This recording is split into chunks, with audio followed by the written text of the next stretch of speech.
Today, I'm going to talk about soda.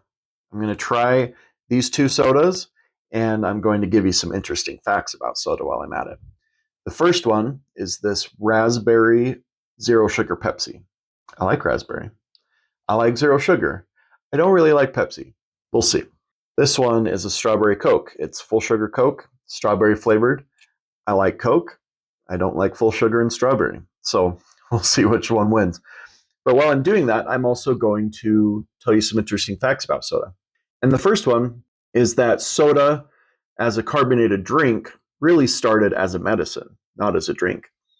The first carbonated drinks in the late 1700s and the early 1800s were sold at pharmacies as treatments for stomach problems, headaches, and fatigue. But people just ended up liking them.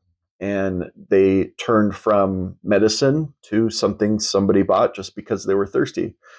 I don't think the same thing's going to happen to Pepto-Bismol or liquid Tylenol, but it certainly happened with sodas. So that's kind of cool. Hey, just a quick break to remind you to like and subscribe. It means a lot. It means I can keep making these videos. Thanks.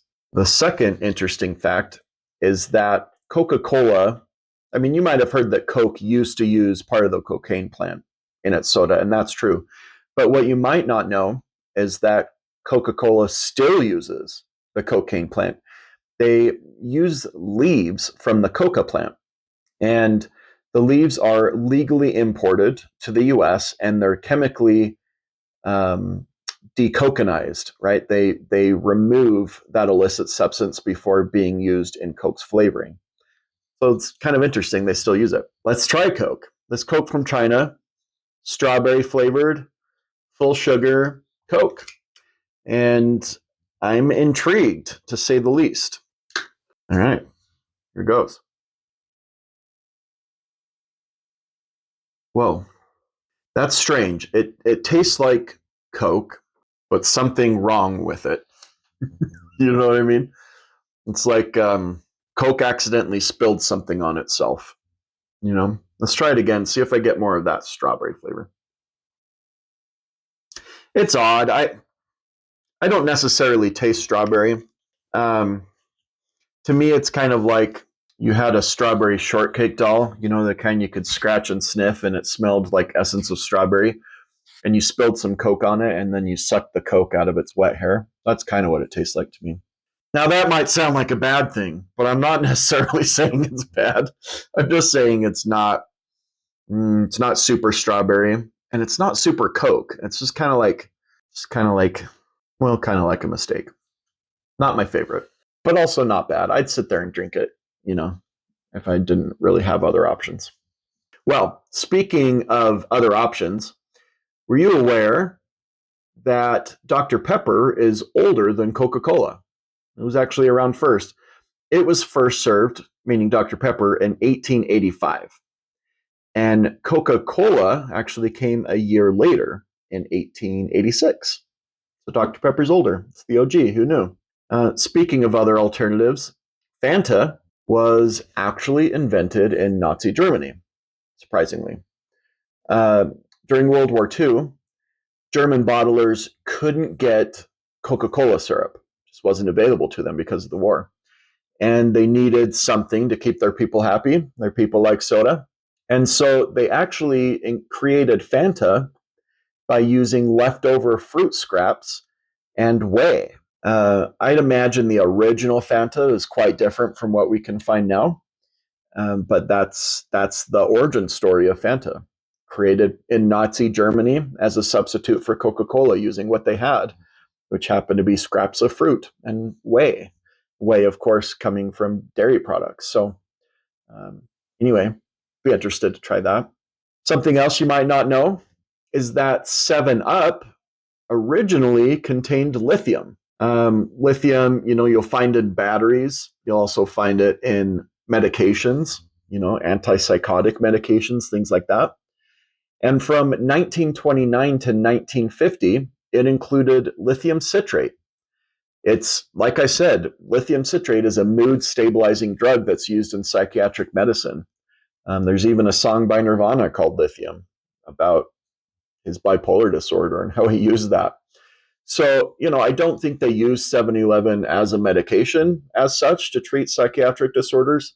It's probably in low enough dosage that it wouldn't have that sort of effect, but it did contain lithium citrate, which is crazy. Before I try another soda, let's talk one more interesting fact. That's the idea that soda comes from sodium compounds. The term soda actually came from using sodium compounds to make soda.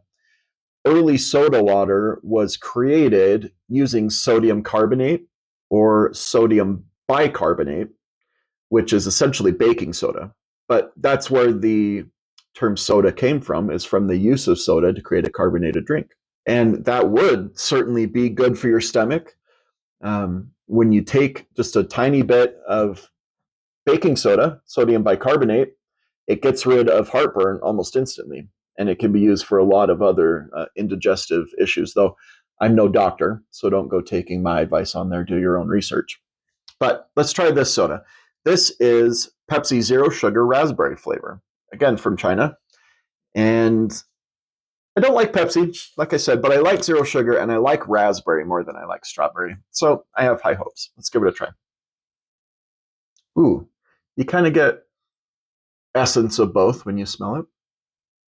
I don't like that. Big surprise, because it does still taste like Diet Pepsi, and I don't like Diet Pepsi, but I would say it's better than plain Diet Pepsi. This is a more tart drink. This is a more sweet drink. And normally I find Pepsi to be much sweeter, but this has a tartness from that raspberry. And the aftertaste definitely has some raspberry note to it. Not as much when you're drinking it, it's more aftertaste. But now that it's kind of on my palate, let me try it again. Yeah, I mean, definitely tastes like Pepsi.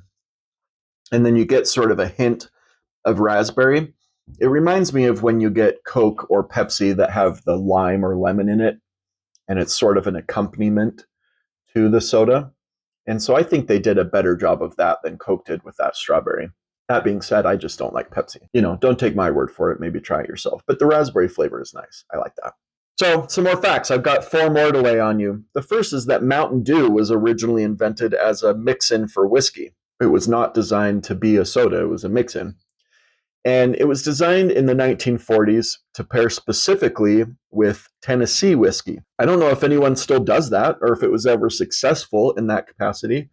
And it certainly has turned into a strong brand on its own right, drunk just for the pleasure of it and not as an accompaniment, but pretty interesting nonetheless. Diet Coke was the first billion-dollar product in its category. It reached that level in sales within the first year after launching in 1982. That's wild. A billion-dollar product in a year, Diet Coke. And I'd say it's still worth its weight in gold. Diet Coke is one of my favorites. You either love it or you don't. There's not you're not going to be like, oh, I like Diet Coke, okay. It's either I love it and I'm addicted to it and I need it pumped in my veins, or I don't touch the stuff, right? I personally like it. Next is that soda cans are lined with plastic, which is interesting. They come in aluminum cans, and so you'd assume plastic would not be involved. And I'm that type of person where I try and avoid plastics. I don't think it's very good for you, right? You hear a lot of talk about microplastics and things like that. But yeah, soda cans are actually lined with plastic. The inside coating prevents the acidity in the soda from dissolving the aluminum. If you didn't have it, the can would slowly erode.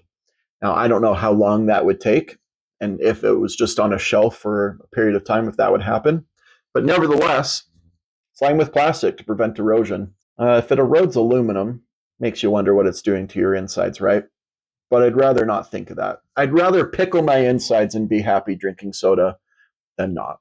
Last is that Pepsi was named after its digestive benefit. The name comes from pepsin, which is a digestive enzyme, because it was marketed as helping with indigestion. And that's probably true. If it was made with sodium bicarbonate, it probably was very good with digestion. But anyway, that's where the name comes from. Pepsi comes from pepsin, which is a digestive enzyme.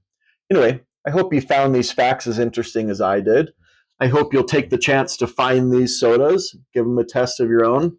Let me know what you think. Also, if you haven't yet, please like and subscribe. Really helps me out, really means a lot, and I'd appreciate it. Thanks, everybody.